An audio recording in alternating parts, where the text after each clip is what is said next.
Assalamualaikum warahmatullahi wabarakatuh. Bismillahirrahmanirrahim. Amma ba'd adalah materi tentang hakim dan saksi. Sebelumnya siswa-siswi sudah mempelajari materi tentang peradilan Islam, kemudian juga fungsi-fungsinya dan juga syarat-syaratnya. Untuk hari ini kita buka pelajaran materi hakim dan saksi. Untuk kompetensi dasar sendiri sudah dijelaskan sebelumnya, namun untuk yang materi kedua ini adalah tentang mengidentifikasi ketentuan tentang hakim dan saksi dalam peradilan.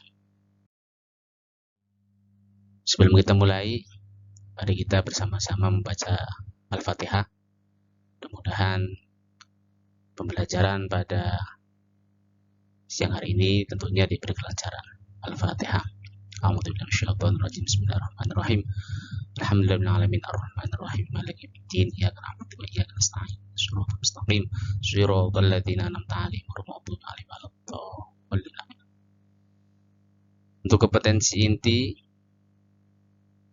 menghayati dan mengamalkan ajaran agama yang dianutnya. Jadi nanti untuk KI 1 ini menjelaskan tentang sikap spiritual kepada peserta didik, hakim dan saksi.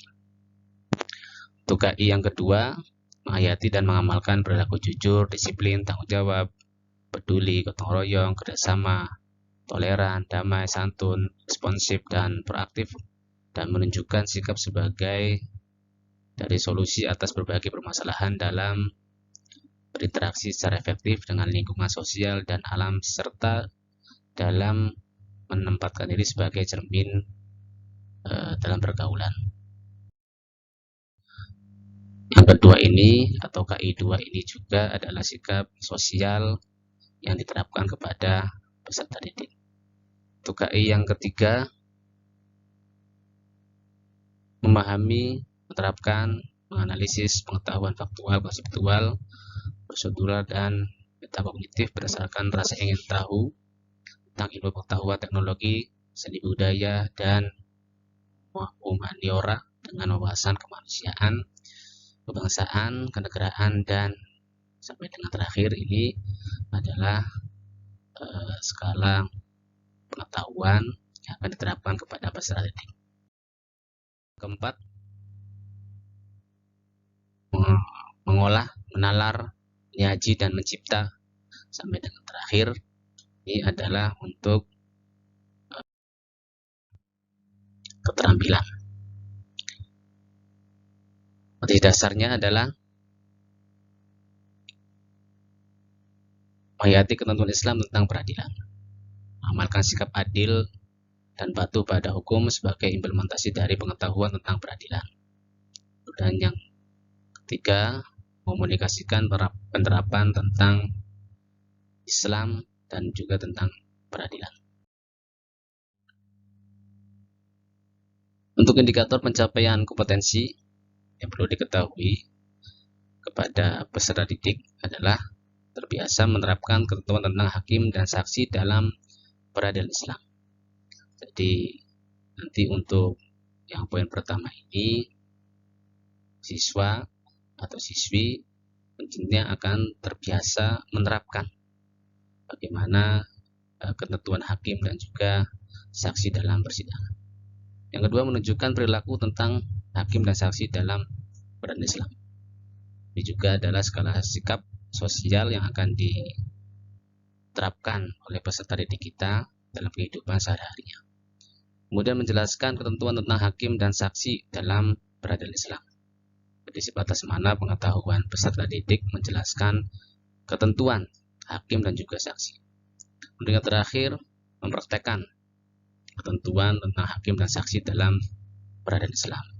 Jadi nanti keempat ini atau poin yang keempat ini, peserta didik akan diberikan praktek atau demonstrasi atau kegiatan sebagaimana praktek dalam peradilan.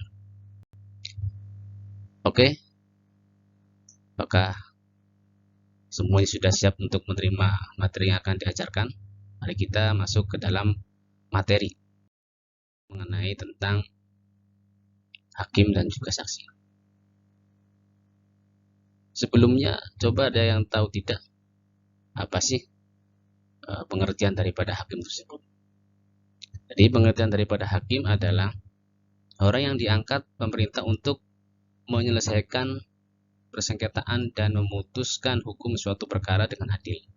Dengan kata lain, berarti hakim adalah orang yang bertugas untuk mengadili di antara dua perkara atau antara penggugat dan tergugat. Setelah sudah memahami tentang pengertian hakim, ada juga nanti materi adalah macam-macam hakim dan juga konsekuensinya. Jadi hakim adalah merupakan sebuah profesi yang sangat mulia. Oleh karena itu, karena mulianya inilah tanggung jawabnya begitu berat, begitu besar, karena harus berlaku adil dalam memutuskan segala macam permasalahan. Jadi hakim itu ya betul-betul netral, betul-betul berada di posisi yang tengah, karena tidak berpihak atau ada tendensi dari terdakwa dan juga pendakwa. Hakim juga tidak boleh menjatuhkan sebuah vonis hukuman dalam beberapa keadaan. Pertama adalah dalam keadaan marah. Jadi hakim ketika dalam keadaan marah pun itu hukumannya nanti tidak bisa dijadikan sebagai landasan. Yang kedua, dalam keadaan saat lapar. Kemudian dalam keadaan saat kondisi fisiknya tidak stabil karena terlalu banyak bergadang. Kemudian yang keempat adalah dalam keadaan saat sedih. Dan yang kelima adalah dalam keadaan yang sangat gembira.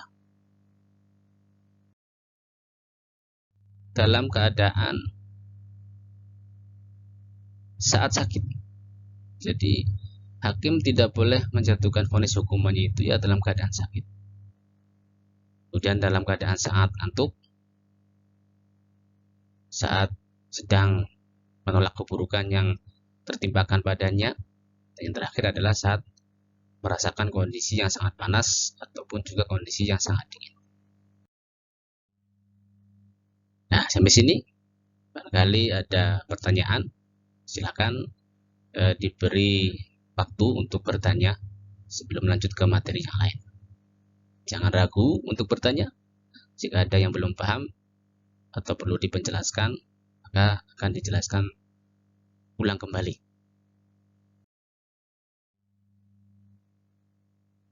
Ada suatu permasalahan sekarang. Wanita atau perempuan itu sudah lumrah menjadi seorang hakim. Nah, berarti ada pembahasan apakah boleh perempuan itu menjadi seorang hakim. Dalam Islam ternyata perempuan itu diperbolehkan menjadi seorang hakim. Oleh karena itu diperbolehkan juga untuk perempuan memberikan fatwa dalam segala macam hal. Artinya dia juga mendapatkan keluasaan untuk menjadi hakim dan memutuskan perkara apapun.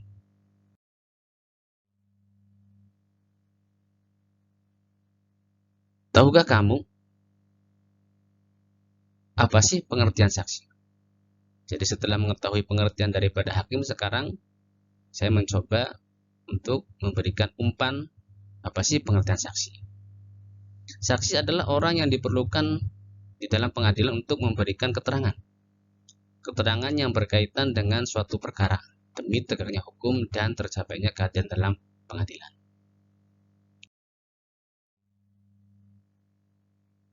Syarat-syarat menjadi saksi: pertama, Islam, dewasa, baligh, akal sehat, merdeka, dan adil.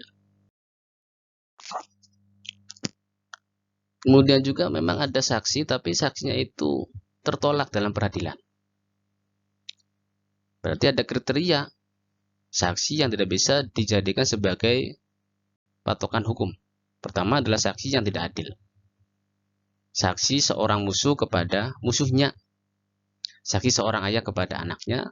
Saksi seorang anak kepada ayahnya. Dan saksi orang yang menumpang di rumah terdakwa.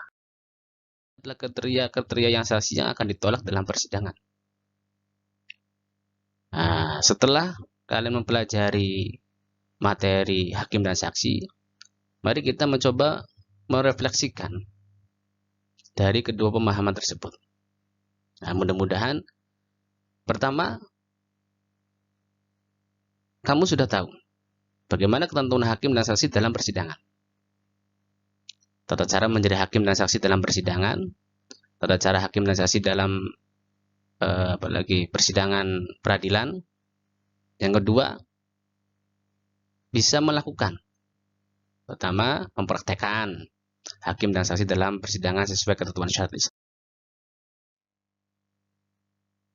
Kemudian juga setelah mempelajari dua materi ini, kita juga bisa bersikap bertanggung jawab, karena semua tugas dan kewajiban yang mesti aku lakukan atau kalian lakukan itu bisa terselesaikan.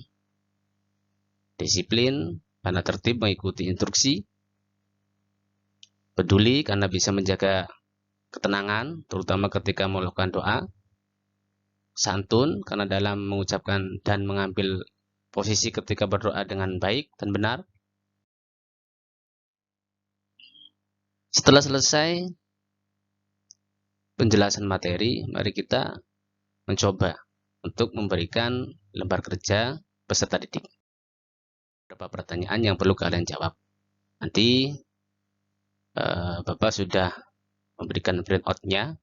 Kalian tinggal menjawab pertanyaan-pertanyaan yang sudah ditampilkan. Pertama, bagaimana menurut kalian jika sistem peradilan Islam diterapkan secara mutlak di Indonesia? Jelaskan.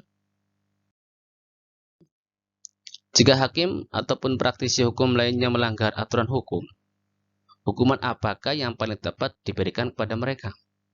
Jelaskan. Ketiga, apakah hukuman yang diputuskan dalam persidangan kasus korupsi akhir-akhir ini sudah mencerminkan aplikasi nilai-nilai keadilan? Jelaskan. Kemudian, pertanyaan berikutnya, jelaskan pendapatmu tentang kesaksian anak yang belum baligh dalam persidangan.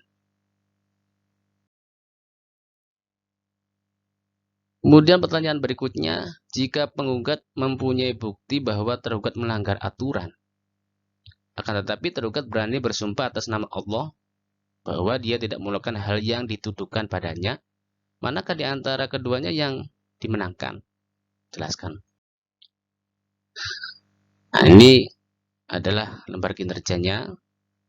Silakan kalian dikerjakan dan nanti akan dinilai dengan sesuai skornya. Ada skala sikap spiritual, skala sikap sosial, kemudian juga ada pengetahuan, pilihan ganda dan uraian, kemudian ada lagi unjuk kerja.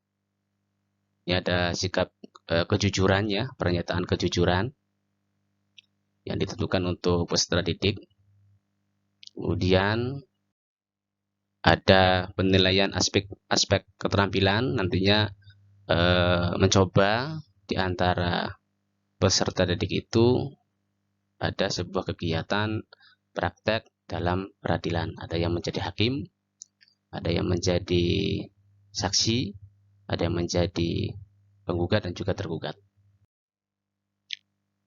Ini juga diantaranya adalah mempraktekkan kedisiplinan dalam kehidupan sehari-hari. Nanti ada observasi. Itu saja yang bisa disampaikan dan mudah-mudahan penjelasannya itu bisa dipahami dengan betul dan baik, sehingga dengan penjelasan ini peserta didik bisa mendapatkan hasil nilai dalam belajar yang meningkat. Itu saja kurang lebihnya.